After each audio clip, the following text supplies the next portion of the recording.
السلام علیکم ورحمۃ اللہ وبرکاتہ۔ امید ہے کہ آپ تمام حضرات بخیر و عافیت ہوں گے۔ آپ تمام حضرات کی خدمت میں بہت قیمتی بات لے کر حاضر ہوا ہوں۔ اب اس بات کو شروع کرتے ہیں بغیر تاخیر کیے ہوئے۔ السلام علیکم ورحمۃ اللہ وبرکاتہ۔ نحمده ونصلی علی رسولہ الکریم، اما بعد۔ آج کا سبق سن لیجئے، سبق نمبر 700۔ کئی لوگ یہ شکایت کرتے ہیں کہ ان کی اولاد زندہ نہیں رہتی، اور یہ بھی شکایت کرتے ہیں کہ سخت مصیبتوں میں بیماریاں رہتی ہیں، پریشانیاں رہتی ہیں گھروں میں، اور ان کے میسج آتے ہیں کہ بچہ پیدا ہوتا ہے، سال میں مر گیا، دو سال میں مر گیا، 3 سال میں مر گیا۔ تو اس کا ایک روحانی وظیفہ میں بتا رہا ہوں، اس پر عمل کیجئے، لیکن یہ حدیث میں نہیں ہے، اس کا خاص دھیان رکھنا۔ اولاد کی حیات اور مصیبت سے نجات کا روحانی نسخہ آیت ہے، وَنَجَّيْنَاهُ وَأَهْلَهُ مِنَ الْكَرْبِ الْعَظِيمِ، سورہ صافات کی آیت ہے۔ اگر کسی شخص کی اولاد مر جاتی ہو، زندہ نہ رہتی ہو، یا وہ کسی سخت مصیبت میں مبتلا رہتا ہو، تو اس آیت کو ہر فرض نماز کے بعد 11 مرتبہ پڑھا کرے، اور نہ ہو سکے ہر فرض نماز کے بعد تو صبح شام 11 مرتبہ پڑھا کرے۔ یہ حدیث میں نہیں ہے، حدیث میں نہیں ہے، حدیث میں نہیں ہے، علماء حق کا تجارب الصالحین ہے۔ یہ میں نے میری کتاب بکھرے موتی جلد 2 صفحہ 177 پر بھی لکھا ہے، وہاں پر بھی آپ دیکھ سکتے ہیں۔ بس اب حدیث سنیے۔ حضور اکرم صلی اللہ علیہ وسلم کا ارشاد ہے کہ اگر کسی جماعت اور قوم میں کوئی شخص کسی گناہ کا ارتکاب کرتا ہے، اور وہ جماعت اور قوم باوجود قدرت کے اس شخص کو اس گناہ سے نہیں روکتی، تو ان پر مرنے سے پہلے دنیا ہی میں اللہ تعالی کا عذاب مسلط ہو جاتا ہے۔ یہ حدیث ابو داؤد میں بھی ہے، ابن ماجہ میں بھی ہے، ابن حبان میں بھی ہے، اور ترغیب ترہیب میں بھی ہے، اور اصبہانی میں بھی ہے، سب جگہ یہ حدیث موجود ہے۔ اس لیے بہت ذہن میں رکھنا کہ آپ خوب جانتے ہیں کہ پیارا بیٹا شطرنج کا شوقین ہے، تاش سے دل بہلاتا ہے،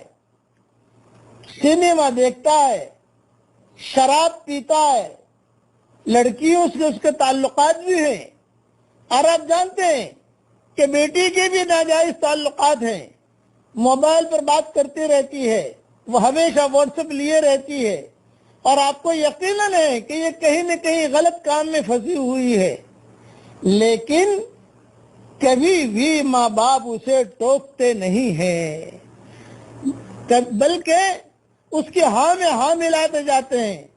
بہت افسوس کی بات ہے، بہت افسوس کی بات ہے، بہت افسوس کی بات ہے کہ گناہ ہوتے ہوئے ہمارے گھر میں ہم دیکھیں کہ میرا بیٹا کتنا گناہ کر رہا ہے، بلکہ یعنی کیا کہے، ہر شخص اجنبیوں کو نہیں، برابر والوں کو نہیں، اپنے گھر کے لوگوں کو، اپنے چھوٹوں کو، اپنی اولاد کو، اپنے ماتحتوں کو ایک لمحہ اس نظر سے دیکھ لے کہ کتنے کھلے ہوئے گناہوں میں وہ لوگ مبتلا ہیں، اور ہم اپنی ذاتی وجاہت اور اثر سے ان کو روکتے ہیں یا نہیں روکتے۔ روکنے کو چھوڑ دیجئے، روکنے کا ارادہ بھی کر لیتے ہیں یا نہیں کرتے، یہ ہمارے دل میں کسی وقت اس کا خطرہ بھی گزر جاتا ہے کہ نہیں، کہ یہ لاڈلا بیٹا، یہ پیاری بیٹی، یہ پیارا بھائی کیا کر رہا ہے۔ اگر وہ حکومت کا کوئی جرم کرتا ہے تو جرم بھی نہیں، سیاسی مجالس میں شرکت ہی کر لیتا ہے، تو آپ کو فکر ہوتی ہے کہ کہیں یہ ملوث نہ ہو جائے، اس کو تنبیہ کی جاتی ہے، اور اپنی صفائی اور اس کی تدبیریں کی اختیار کی جاتی ہے، مگر کہیں احکم الحاکمین کے مجرم کے ساتھ بھی وہی برتاؤ کیا جاتا ہے، کھلم کھلا جو معمولی حاکم عارضی کے مجرم کے ساتھ آپ کرتے ہیں کہ جو گورنمنٹ کا کوئی قانون ٹوٹنا نہیں چاہیے اور اللہ کے اتنے قانون ٹوٹ رہے بھائی اس کا کیا۔ اس لیے یہ ذہن میں رکھنا، آپ جانتے ہیں بہت لوگ ایسے ملیں گے جو اپنے لڑکوں سے اس لیے ناخوش ہیں، وہ سست ہے، گھر میں پڑا رہتا ہے، دھندا نہیں کرتا اور کئی ملازمت نہیں کرتا اور کوئی بالکل عہدی بنا ہوا ہے، اس سے تو ناراض رہتے ہیں، لیکن بہت کم لوگ ایسے ملیں گے کہ جو لڑکے سے اس لیے ناراض ہو کہ وہ نماز نہیں پڑھتا، یہ نماز قضا کر دیتا ہے۔ میرے بھائیوں، صرف آخرت ہی کا وبال ہوتا تب تو یہ امور اس قابل تھے کہ ان سے کوسوں دور بھاگا جاتا، لیکن قیامت تو یہ ہے کہ اس دنیا کی تباہی کو، جس کو ہم عملاً آخرت سے مقدم سمجھتے ہیں، انہی امور کی وجہ سے غور تو کیجئے کہ ہم کتنے اندھے ہو چکے ہیں۔ صبح کے وقت میں اسکول جانے کے لیے بچیوں کو جگائیں گے، بچوں کو جگائیں گے، اسکول جانا ہے، اسکول جانا ہے، اسکول جانا ہے، سمجھے، لیکن فجر کی نماز کے لیے نہیں جگائیں گے۔ یہ ہماری حالت ہے، اس لیے خوب توبہ اور استغفار کریں۔ میں دعا کرتا ہوں کہ اللہ ہماری اولاد کو دیندار بنا، ہماری قیامت تک کے آنے والے اولادوں کو تو تقوی نصیب فرما، ہمارے قیامت تک کے آنے والے اولادوں میں کوئی بے نمازی پیدا نہ ہو، کوئی ملحد اور گنہگار پیدا نہ ہو، تو اس کی غیب سے صورت شکل پیدا فرما اور ہماری اولادوں کو تو ہماری آنکھوں کا ٹھنڈک بنا۔ آمین آمین۔ والسلام علیکم ورحمۃ اللہ وبرکاتہ، وآخر دعوانا ان الحمد للہ رب العالمین۔ ایسے ہی مزید ویڈیو دیکھنے کے لیے آپ ہمارے چینل نورانی باتیں کو لائک کریں، سبسکرائب کریں، تاکہ ویڈیو اپلوڈ ہوتے ہی سب سے پہلے نوٹیفیکیشن آپ کو مل جاوے، اور اس ویڈیو کو شیئر کرنا بالکل نہ بھولیں۔